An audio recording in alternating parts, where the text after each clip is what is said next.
Today is Lag BaOmer, one of the minor holidays, a day of joy, a day of celebration, a day of fun.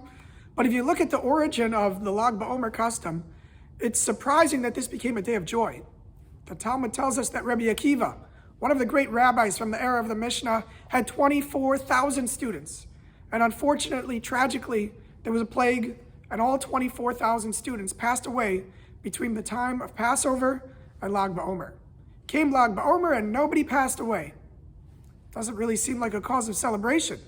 The reason they didn't pass away is because unfortunately they'd all passed away during the previous 32 days.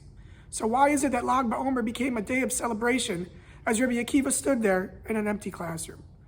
The Chida, Rav Chaim Azulay of the 18th century, explains that the reason Lag BaOmer is a day of celebration is because what happened next in the life of Rabbi Akiva.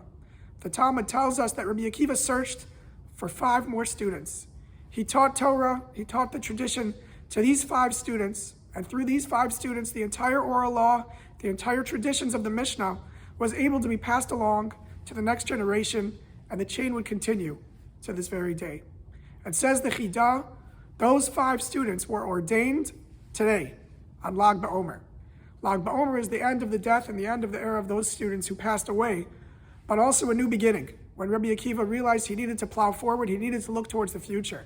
And thanks to Rabbi Akiva and his perseverance, we now have the Mishnah, we have the oral law, the way we have today, because he was able to look past that tragedy, was able to march forward and continue that tradition through those 5 students. Today we celebrate not just the Yortzeit of Rabbi Shimon Bar Yochai, but the perseverance of Rabbi Akiva and his students.